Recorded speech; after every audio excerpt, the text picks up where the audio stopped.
Hello everyone, Phoenix Knight here. Welcome to the channel, and welcome to a new playthrough on the channel. After our, shall we say, misadventures in Star Wars Force and Destiny last week, this week we're continuing my War Room 10 game challenge as we play 5 Parsecs from Home by Modiphius Entertainment. This one is a space skirmish RPG game that has us in control of a crew of space pirates trying to become the most famous crew in the galaxy.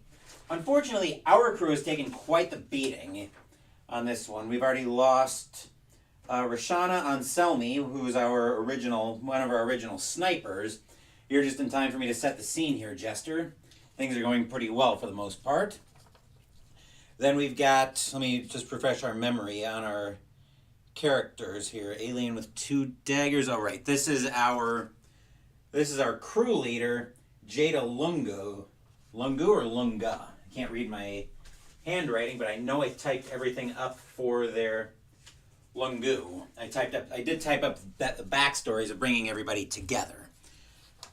So that one was Jada. Then we've got Georgine, who's our Axe crew member. I'm using these cheapo plastic standees because really, for the most part, when it comes to minis, these are all I need.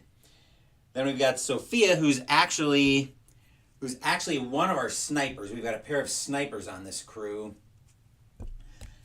Then we've got Girolamo. Guinevere's our other, much more reliable sniper. And we've got Faum, who's a new alien recruit that we had to bring into the crew a couple of turns ago. Unfortunately, he is still very much out of commission for us on this one. So I'm just looking at... So I'll pull Faum out of the way because he's out of commission. And then with that, I think we are all set to get into this one. So let's jump in. We, of course, have been on Tantan Alpha for pretty much the whole campaign, which is where this whole campaign started. So we are going to have to stay there. So we're staying on Tantan Alpha, which means we can skip over everything that involves traveling. How many credits do we have? We have 5 credits right now. So we earned 4 credits. So we actually have a total of 9 credits right now. We'll pay 3 toward the ship. So that'll bring it down to 14. Actually, hold on. I know there was something here. Not paying on the ship debt. Okay, so that's up to 17 credits. We're paying 3. But it's still going up by 1, so we're going to net down 2 to 15 credits. We also have to pay on upkeep, so that'll bring us back down to 5 credits. So upkeep and paying 3 credits into debt. Help if I could spell debt correctly. So we skip over everything there. Now we have to assign our crew to their tasks for this adventure. So we've got, as I mentioned, we've got everybody except Faum available to take a task. So I think we'll probably send, let's just make notes on who we've got. So we've got Jada, Georgine, Sophia, Girolamo, Guinevere. Yeah, Guinevere is the last one. Let's see, so what would be the equivalent task? So Jada overheard something useful at the end of our last mission. So I want to follow up on that. What would be the equivalent task of sending her out to follow up on that? Let's see what our possible tasks would be. And where does that come in here? Main rules, campaign turns. So it's probably somewhere in campaign turns. Here we go. Following up. Okay, so world steps. Here we go. Assign and resolve crew tasks. Find a patron. Train. Let's send her exploring, following up on some of the rumors. So Jada's going to go explore. Georgine We'll probably need somebody to act as a decoy so the pirates don't come looking for us. The pirates are our rivals here on Tansen Alpha. So I think we'll have... I think we're going to send Girolamo. Girolamo is our axe wielder, I believe. No, actually that's Georgine. We'll send her on decoy detail. So Georgine will go on decoy. Sophia, I think, is just going to train. We'll send Girolamo. I think we'll send Girolamo out exploring. Girolamo will go out with Jada exploring. And then for Guinevere, we're going to send her. I don't want to expand the crew too much because our crew is mostly still fine. Falma's going to need a little bit more time to recover, though. So, actually, we can repair 1 point of hull damage, so we will do that. That would have been during upkeep. And I don't... Okay. So 3 ship points. And then we couldn't pay to recover for Faum. So what do I want Guinevere to do here? I think she's going to go train as well. I want to try to get some more experience for our teams. So can also train as a task. Okay, so Sophia and Georgine will both get, or Guinevere will both get 1 experience. Let me make sure neither one of them is leveling up. So that was Sophia and Georgine who are training. That's 5, so Sophia's not leveling. Guinevere is also not leveling. So they're done. We'll see what decoy does. Add a +1 to the roll for every crew member sent to act as a decoy. Okay. So explore, which means everybody will get to roll, everybody we sent out exploring. So Jada will get a roll on the exploration table, which I've got the book for that. I've got that book. Holy crap, that is bright. I've got the book right here. So we're rolling down here on the exploration table, and it's going to move up over the course of a couple pages. So we need a D100. There we go. Got the dice tower basically in shot. I'm probably going to leave it up there since we'll eventually have our battle. So let's see what Jada finds in exploration. Actually, I want to leave that book open.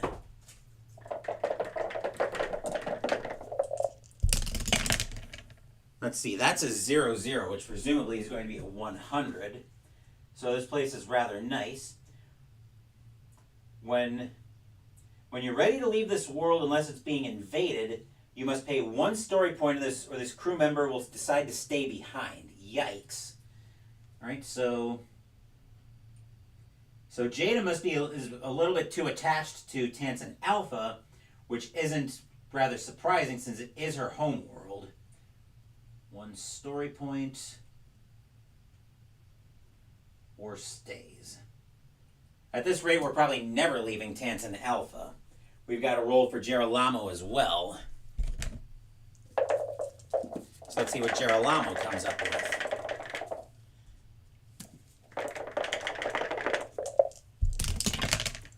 Let's see.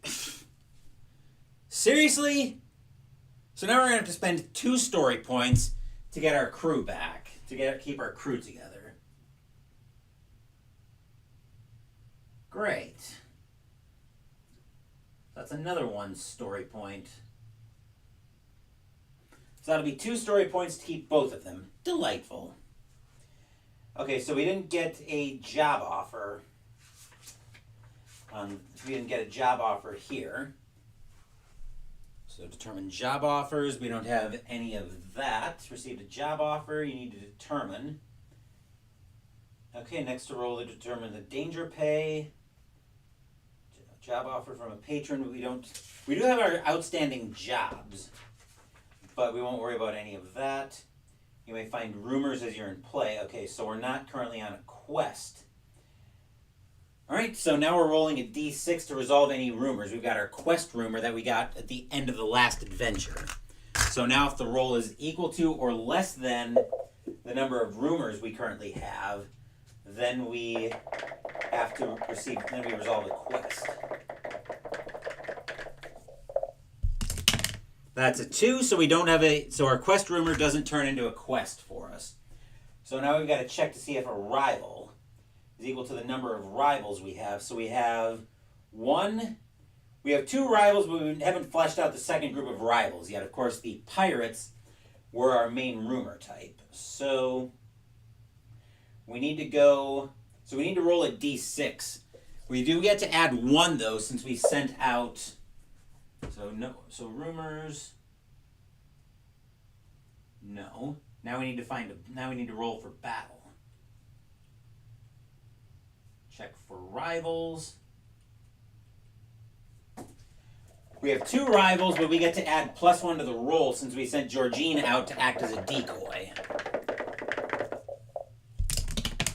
That's a 2 + 1 is 3 because we sent Georgine out to act as a decoy. Our rivals don't find us. So, rivals don't find us. If we're not attacked, we can select from one of them. Let's carry out an opportunity mission.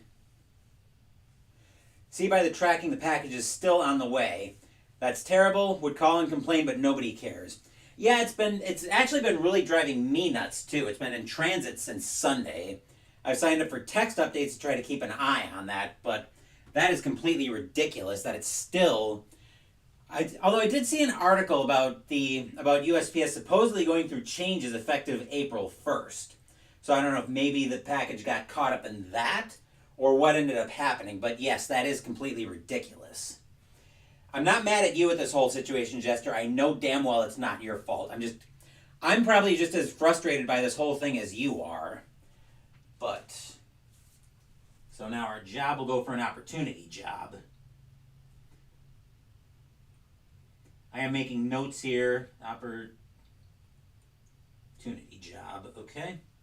We select no more than 6 crew members. We've got our 5 here active. So now we need to set up for the opportunity mission. So we roll a D100 and consult the column to see if there's any kind of special condition. That'll be... So now we're setting up for our mission. Alright. So deployment. We'll see if there's any kind of special.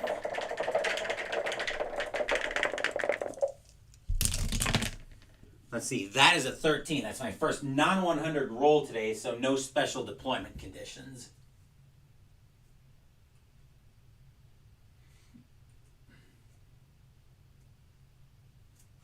Let's see, notable sites. We're not fighting an invasion battle, so we don't have to worry about... So we'll see if there's a notable site present.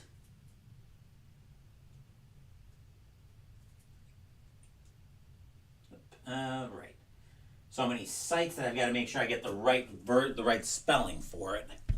That's another D100 if I can hold on to the D100.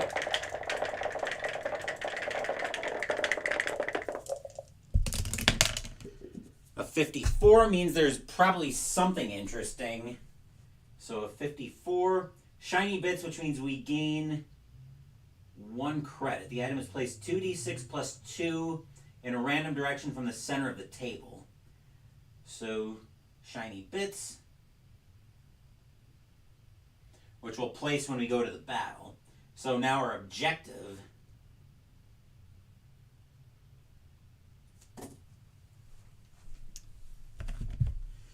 let's see what our objective for battle is this time.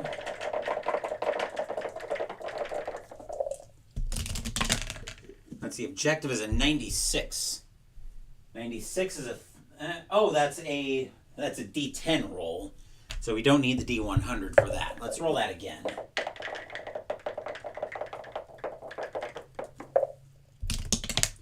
That's a 1. So 1 is going to be a move through, which presumably means... So move through when at least 2 crew members move off the opposing battlefield. Okay? So we're not being attacked by a rival, which means we don't have to worry about that. So it's just a move through. So we need to get everybody off the edge of the map. So determine the enemy.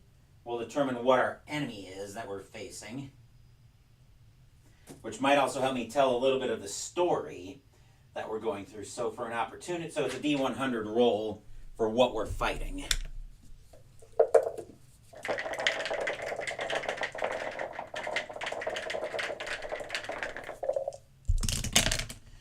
That's an 85, which means we are facing, an 85 is going to be roving threats.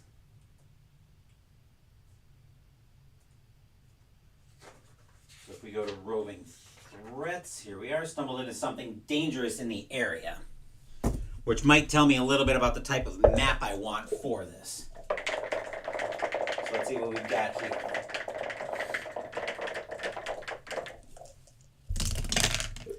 That's 55, and of course I put my pen down here.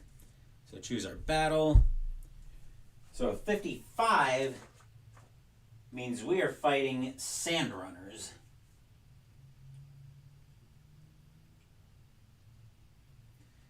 Let's see, numbers 1, so +1 numbers.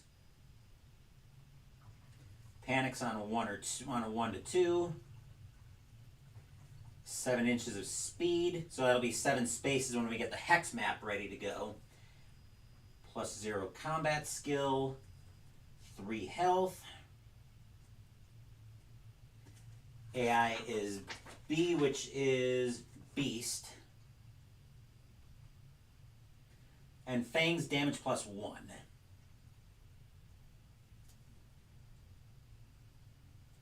Let's see, fast predator is associated with desert planet, so it looks like we ended up at a desert part of the...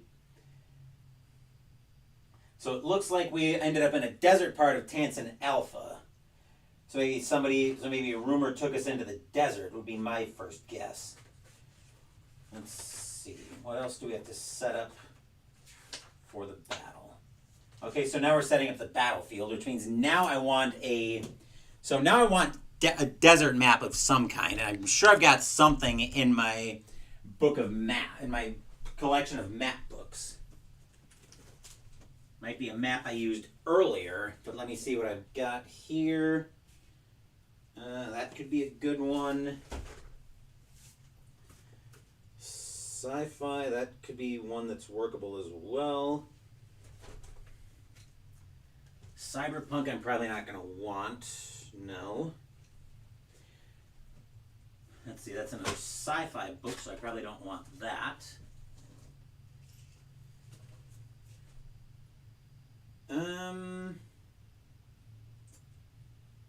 I've definitely got options for desert maps. I'm just deciding which one I want to use. Towns, taverns. Okay, do I want to use this one that's got cover on it? Yeah, I think we'll use this one. So this is map 53. So that's the map we're going to go with for tonight's battle. Next, we need to find out how many we're facing here. So we've got the battlefield set up. We also need to determine where the shiny bits are going to go here. They're going to go... That wanted to be 2d6 plus 2 spaces from the center of the table in a random direction. So we'll roll a d4 for the direction. So I'm going to use this to mark the center of the table.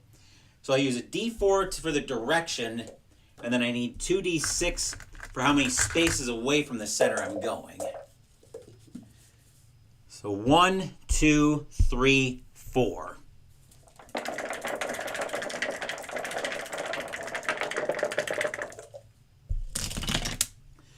All right, so 8 spaces in this direction. 1, 2, 3, 4, 5, 6, 7, 8.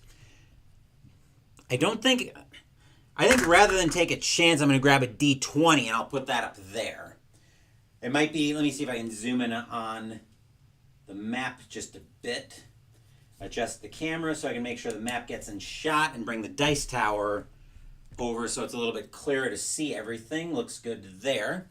So our shiny bits that we had earlier ended up all the way up over here. So we've got that all set up. And now we establish the battlefield edge. So beasts look like they're going to be... So we need to find out how many of the... So from the enemy table... Okay, deployment conditions...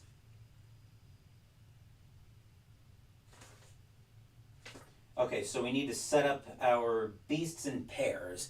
First, we need to figure out how many beasts are coming at us. For a campaign crew size of 6, we roll 2d6 and pick the higher result. And it's +1 because of the skill we saw earlier.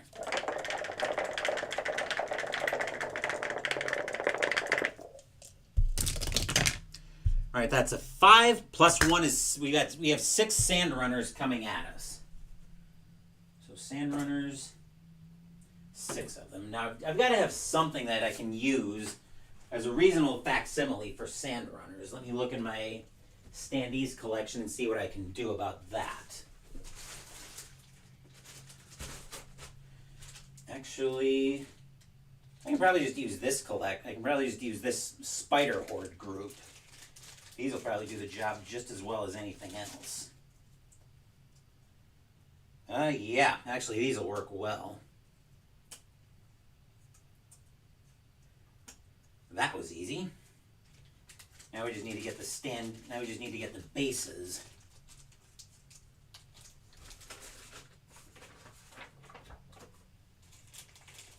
Okay.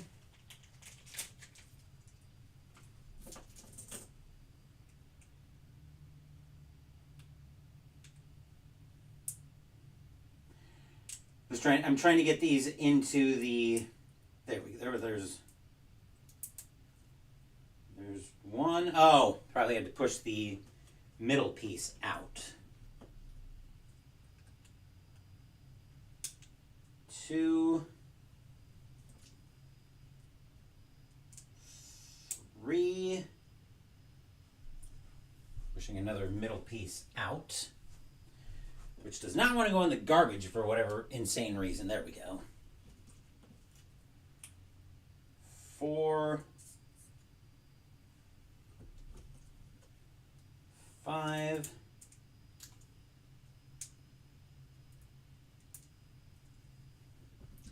and 6. Get in there. There we go. Okay.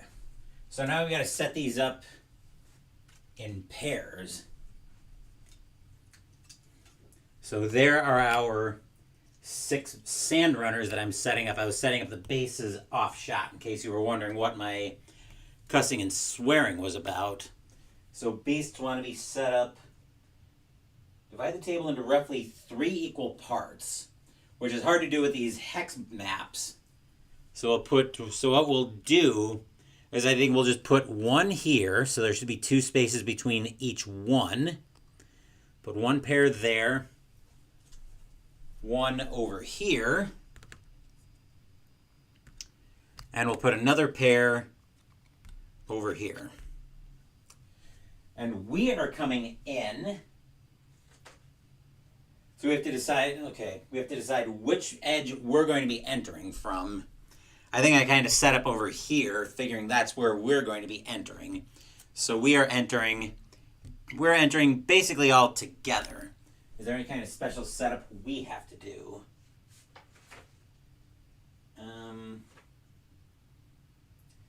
Then set up ensuring no figures from opposing forces are within 18 inches of each other. All good conflict board gaming. There's a fair amount of setup here that I'm doing to set up tonight's mission on 5 Parsecs from home. I was just going through story modes to get into this. So we heard a rumor of something that chased us into the desert. I don't know why on earth Jada and Gerolamo would both want to stay on this desert rock, but for whatever reason they both want to stay. So we'll set up our forces about like that. I definitely want my sniper, I definitely want at least one of my snipers toward the back of the line. So I think we are all set up now for the combat turn. Maybe I can bring the map in just a little bit further. Yep, okay, everything looks good there. So now we're into our combat turn. So now I have to roll for the reaction roll. Roll 2d6. After both sides have set up and before the first round, we may attempt to seize the initiative. Roll 2d6, add the highest savvy. Highest savvy for our crew. I'm not even going to worry about it. Nobody's got anything higher than a +0 on the savvy. So we are going to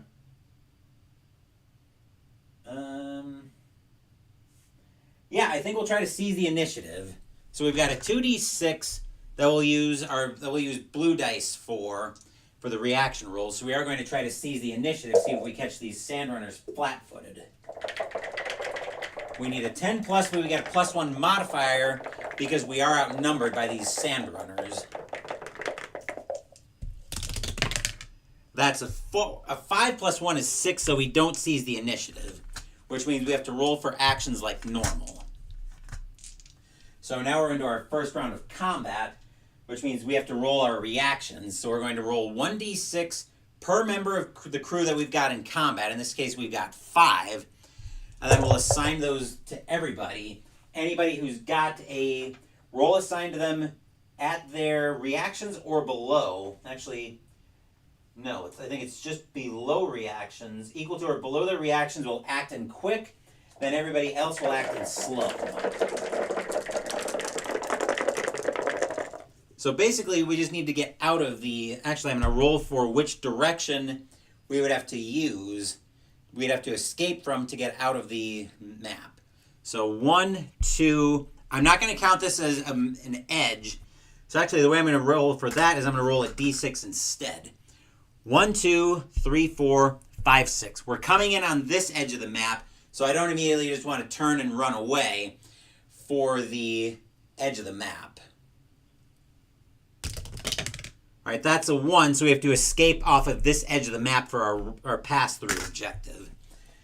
So now that we're all set for that, actually, let me move that.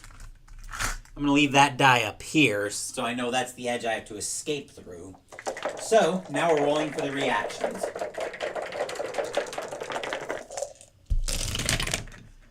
And I do see a couple of characters that will be able to act in the fast actions phase. So I've got a 1 and a 2. My characters with a 2 on reactions. Actually, I think that's a party of... Oh no, Georgine and Guinevere both have reactions of 2. So I can assign them the 1 and the 2, and they'll act in fast actions. I'm definitely going to give Guinevere the 1, and I'll give Georgine the 2. Georgine is the knight with the axe, so that one's Georgine. The blue dice are for the initiative, or for the reactions rolls. You'll also see these smaller red and black dice enter shot. That's what I'm using to track that's what I'm going to use to track everybody's health. I'll just do it on essentially one. I'll just use one color for health, and that way it's for everything. Let's see, I want to make sure another sniper goes fairly early in the round. The other sniper is...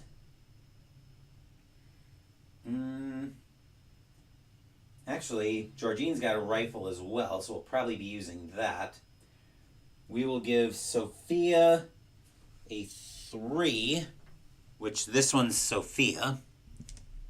Then for the 5 and 6, we'll give the 5 to Jada, and a 6 to our last one, who is Girolamo. Now, the order of the reaction rolls is not necessarily binding per se. So I don't have to say 1 react, 1 go, then 2, and so on and so forth. I just use that to make I'm just probably going to do it that way to make make acting easy. So I've got both Guinevere and Girolamo with or Georgine, I should say, with the higher reactions. So I'm actually going to have Georgine, or not Georgine. Yeah, I'm going to have Georgine move first. Mostly so I can clear a way for Guinevere to take a shot. So I can, can take a movement action, then perform a combat. Can forego either option, but can't move in reverse order. So Georgine's got a speed of 4 inches, and diagonal movement is a thing I can use. So I think we want to go. I don't really want to have a lot of these sand runners converge on us. So we're going to move.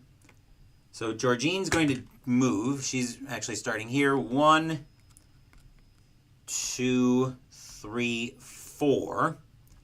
Then she's going to take a shot at this sand runner, and she's going to use her military rifle for this one.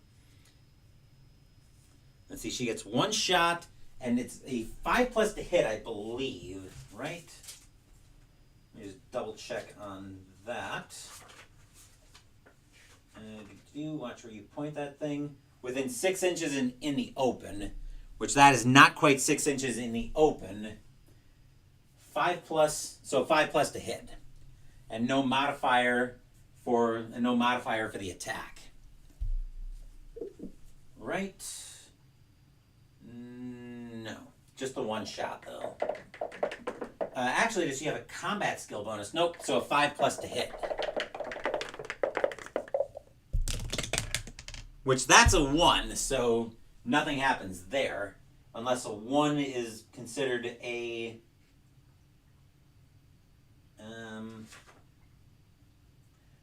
Unless a 1 would be like a weapon backfires, but it doesn't look like that's a thing. So, okay. Nothing happens there. So now we'll have Guinevere go next.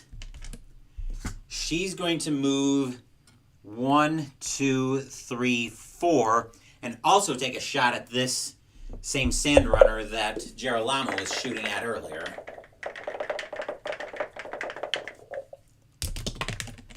That's a 5, so Guinevere will actually hit that.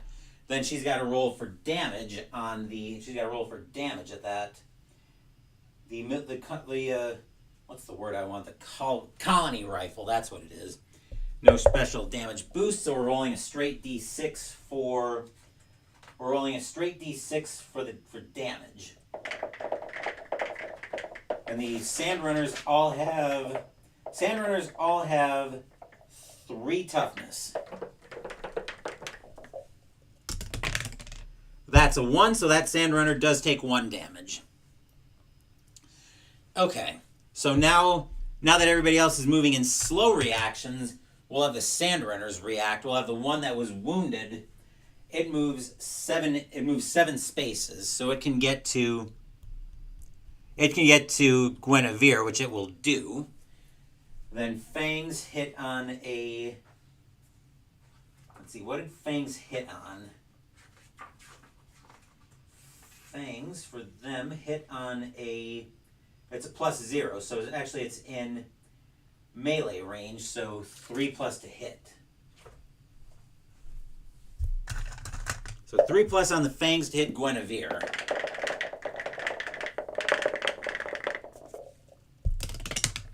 That's a 2, so that one misses. Then this one's going to move 1, 2, 3, 4, 5. 1, 2, 3, 4, 5, 6, 7. It'll actually leap because it's a special action to end up in contact with Georgine. Same roll for the other sand runner. So we're going to have these sand runners most likely converging on us pretty quick.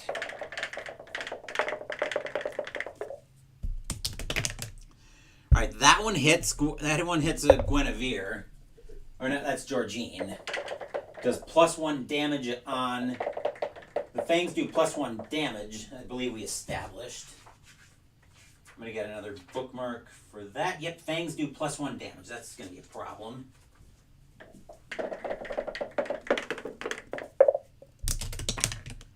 Let's see, that's a 3 + 1 is 4 damage, so that didn't take long. But Georgine would have been a casualty anyway on the natural roll. So Georgine is a casualty.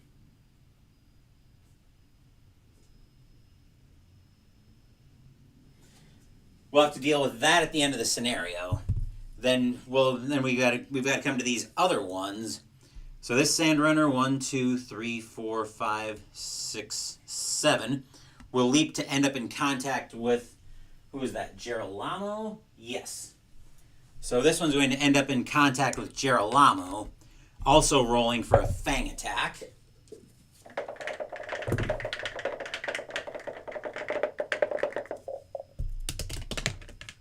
That's a 5, so that one hits.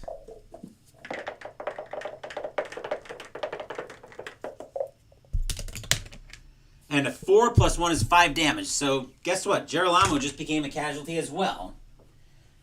This is going to be a short scenario. This is going to be a short skirmish. I'm pretty sure of that. And this one, moving 1, 2, 3, 4, 5, 6, 7. Fortunately, that one would have to end within 3 inches of a character, of a human, so it can't leap to us. Then these two are going to move 1, 2, 3, 4, 5, 6, 7. 5, 6, 7. So that one's going to move there. Yikes! And before we even had a chance to act in slow reactions, we've already got 2 characters taken out. That's mildly problematic, it seems like. Yikes. Alright, so I think on that note, I will have Sophia act next. She's going to take a shot at this Sandrunner. And once again, this time we need a 3+ to hit. That's a 4, so we do hit.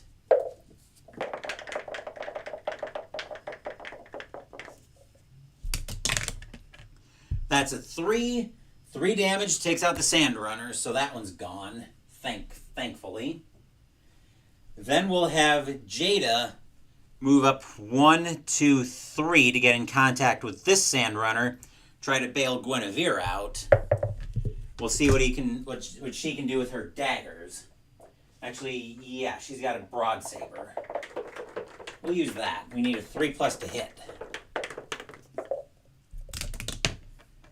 That's a natural 6, which is definitely a hit. Does natural 6... I don't think natural 6 means anything other than, yeah, you definitely hit it. Okay. Adding their combat score. Add 2 of carrying a melee weapon.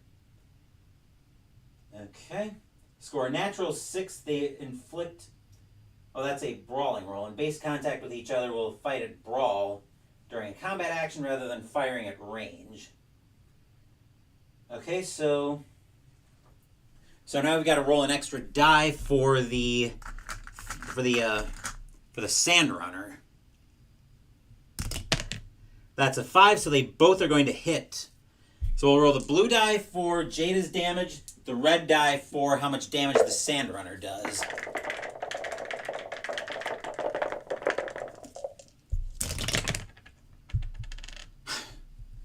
Alright, well, Jada actually does survive with... No, she doesn't actually. So these two end up taking each other out. Yikes. Well, this kind of went sideways on us in a hurry. Now I'm thinking we might be on the Gitfo plan at this point. Yuck. Well, we've got our 2 snipers left, and I think they probably are going to be on the Gitfo plan at this point. Let's see what happens in reactions first.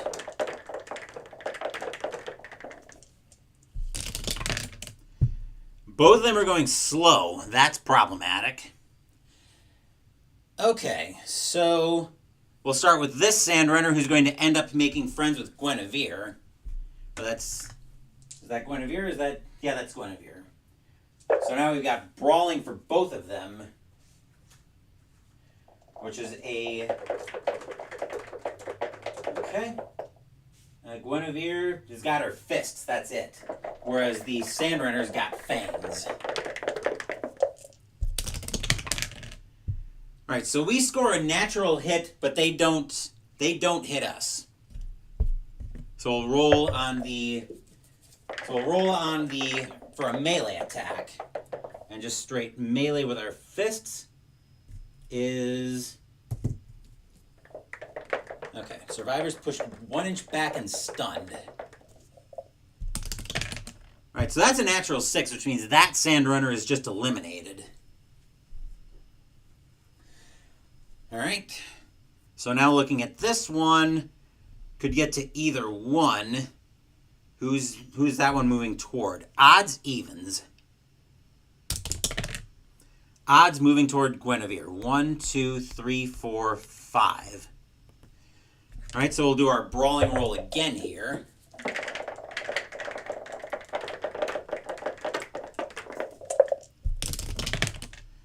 And neither one of them hit. It has to be a 5+. Then this one, moving 1, 2, 3, 4, 5, 6, 7, is going to leap into Guinevere as well. So this one moves there. Then it's going to leap there. Another brawling roll with Guinevere.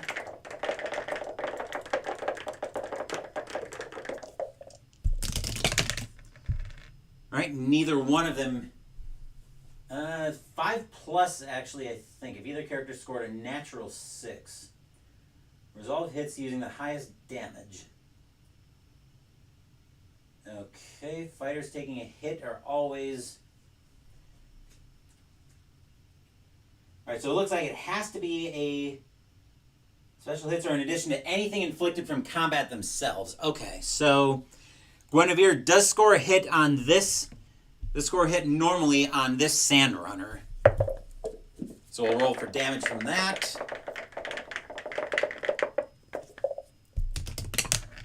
That's a 6, so that Sandrunner is eliminated as well. Obviously, Guinevere just flew into a rage at seeing her friends fall in combat.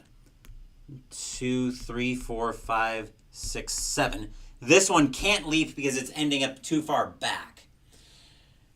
Okay, then. So now we've got to have our snipers do their thing.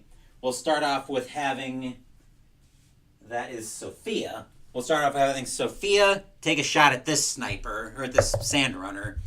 Because it's within 6 inches, a 3+ will do just fine.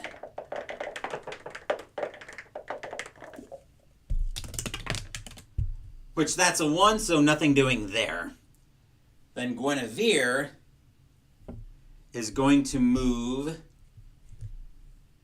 1, 2, 3, 4, take a shot at this Sandrunner. And once again, a 3+ will work just fine for Guinevere.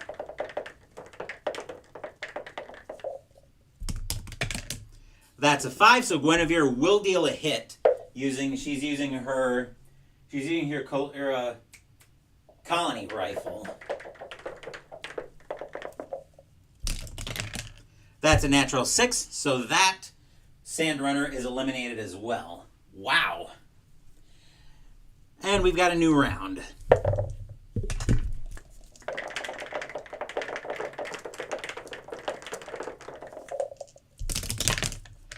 And they're both reacting in slow once again.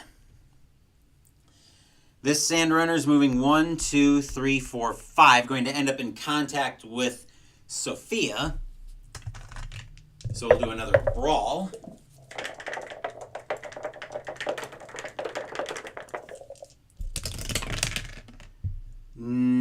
Neither one of them hit. Actually, no, I take that back. The Sandrunner does hit.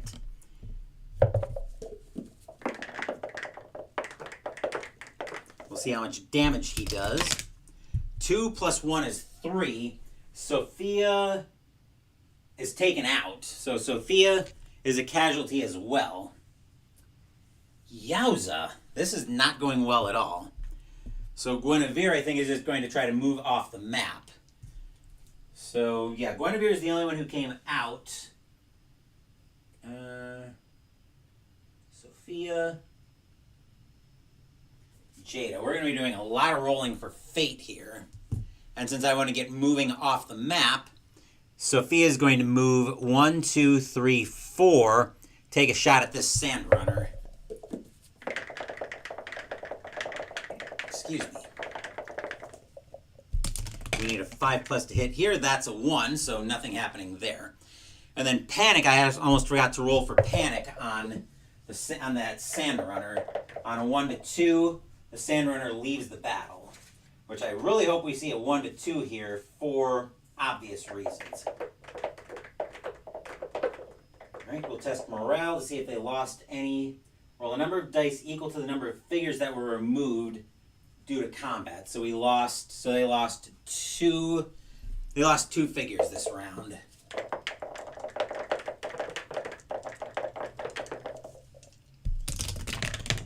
And neither one of them fall within range, so this Sandrunner doesn't panic. And then we've got 1 roll for Guinevere for reactions. That's a 6, so she's unfortunately reacting during slow reactions. Sandrunners move 1, 2, 3, 4, 5, 6, 7. Ends up within 3, so leaps into contact. Then we have another brawl.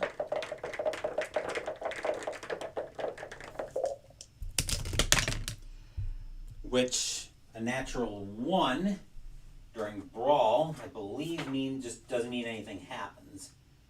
Your opponent inflicts a hit, so Guinevere does inflict a hit on that because of the natural 1. So let's see how much damage Guinevere does.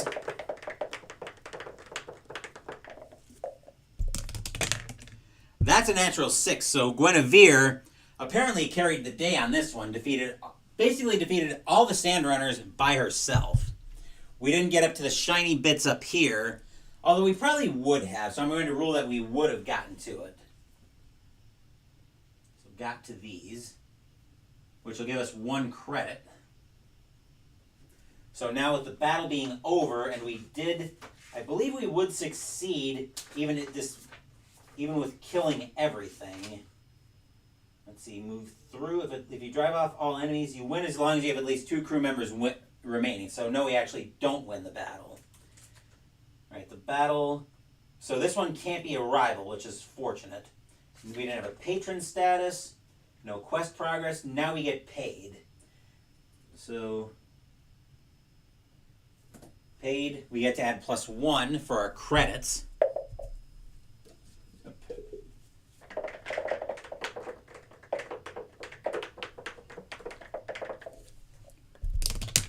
5 + 1 is 6 credits. Okay, we held the field. So holding the field probably means that we were able to clear everything off.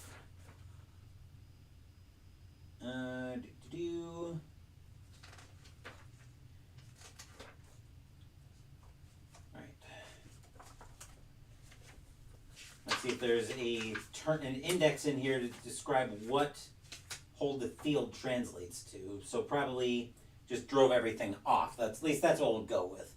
So we do get an opportunity to search. So roll D100 once on the table. So we're going to roll on the battlefield finds table to see what we find.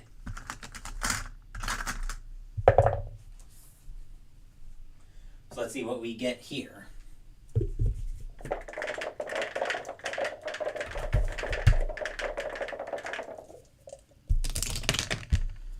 Let's see, that is a 54, which is a personal trinket. On each planet you roll in the future.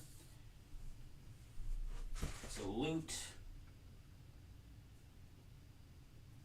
Personal trinket. Future planet.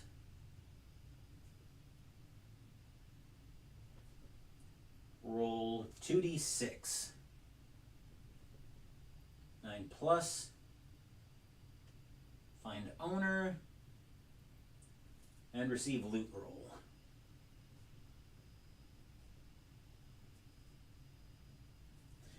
Okay, check for invasion. It wasn't an invasion threat. Gather the loot. Roll once to see what we've learned.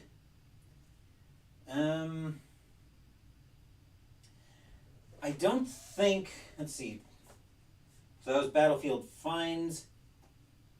Gather loot is probably part of the invasion progress. If we had the field. Okay, so we do get another roll on the loot table.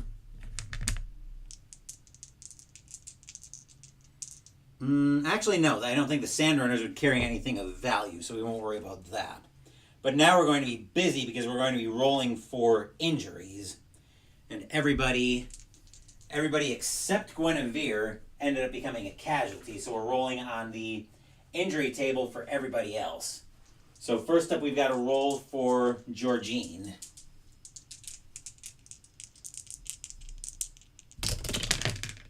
Let's see, that is a 54, so a serious injury for Georgine.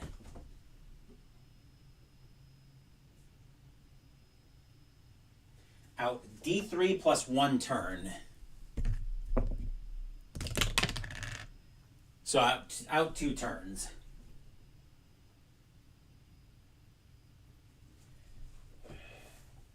Girolamo.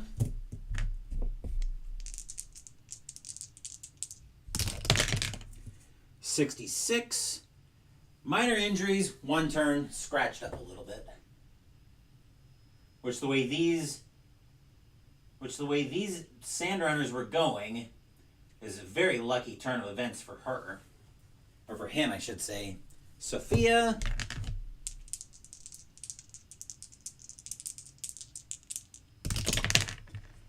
That's a 100. School of Hard Knocks, so 1 experience for Sophia. Jada.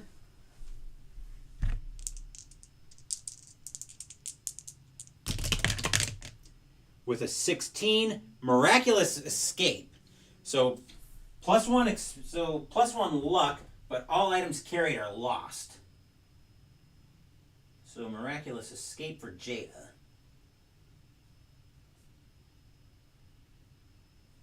Which is plus 1 luck. Everything lost. Wow. Okay. So now we calculate up experience. Everybody except for Guinevere was a casualty, so everybody gets 1 experience. Except Sophia gets 2. Jada gets 1 XP as well. Survived but didn't win. Guinevere gets 2, 3, 4 experience. Actually, we get everybody else another 1 because we're playing on easy mode. Guinevere gets 4 experience. Which presumably means we're going to have anybody level up. Let's see. Jada will go up to... I'll tally up experience later and level anybody up. We're not going to do any advanced training. We're not going to purchase items. Then we've got a campaign event.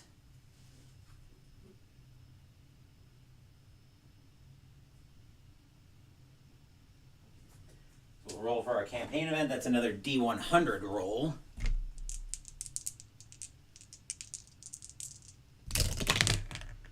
That is a 60. Made some new business contacts. So we have a new patron.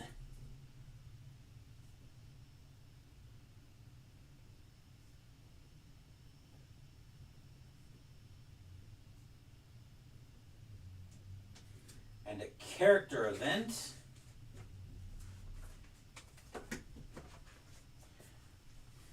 We'll roll a D6 for who's going to be affected by that.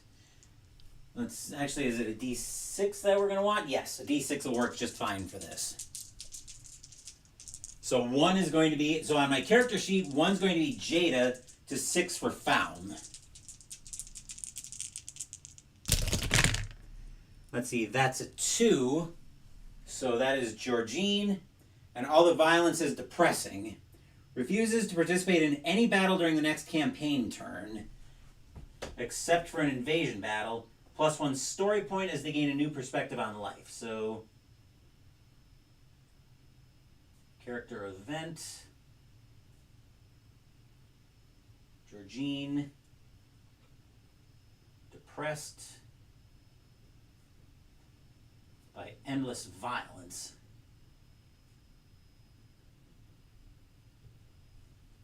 +1 story point, which is very fortunate because if we are going to leave Tansen Alpha, we're going to need those story points. And no battle next campaign turn.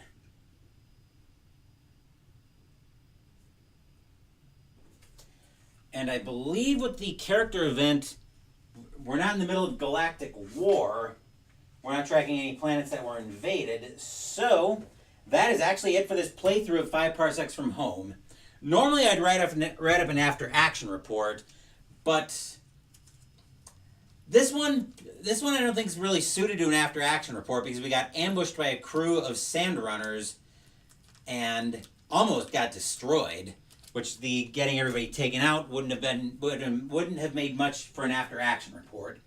That being said, I do really like this game just because the campaign and the narrative is all very easy to flesh out. I just didn't feel like doing it in this case. But yeah, there's definitely a lot of story potential and role-playing space in this game. And everything's very straightforward, mostly works on D6s and D100s. So it's actually a pretty good system in my opinion. I'm starting to ramble a little bit though, so let's wrap this up.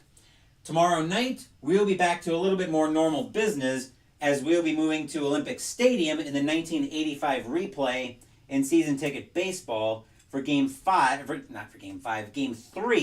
1985 World Series between the Detroit Tigers and the Montreal Expos. The Expos lead that series 2-0. The Expos are looking to take a stranglehold on that World Series. The Tigers are trying to remember what the wooden things on their shoulders are supposed to be for. Let's see. Walt Terrell will be going for the Tigers, and Dan Schatzeder will be going for the Expos. That will be tomorrow night. Saturday, Mystical Munchies will commence out of the Can You Take the Heat cookbook with the appetizer, Blackjack Lanza's Mandarin Orange and Rice Noodle Salad. Sunday, we're starting the spring campaign in Arkham Horror the card game with the first scenario, Ice and Death. Wednesday next week, we're going to be doing a ticker tape test on Stratomatic Hockey. Thank you for watching the video. Please give the video a thumbs up and subscribe to the channel. Be sure to turn on notifications so you get my content. Be well, stay safe, take care of yourselves and your loved ones, and I'll be back with more videos in the future. Until then, take care everyone.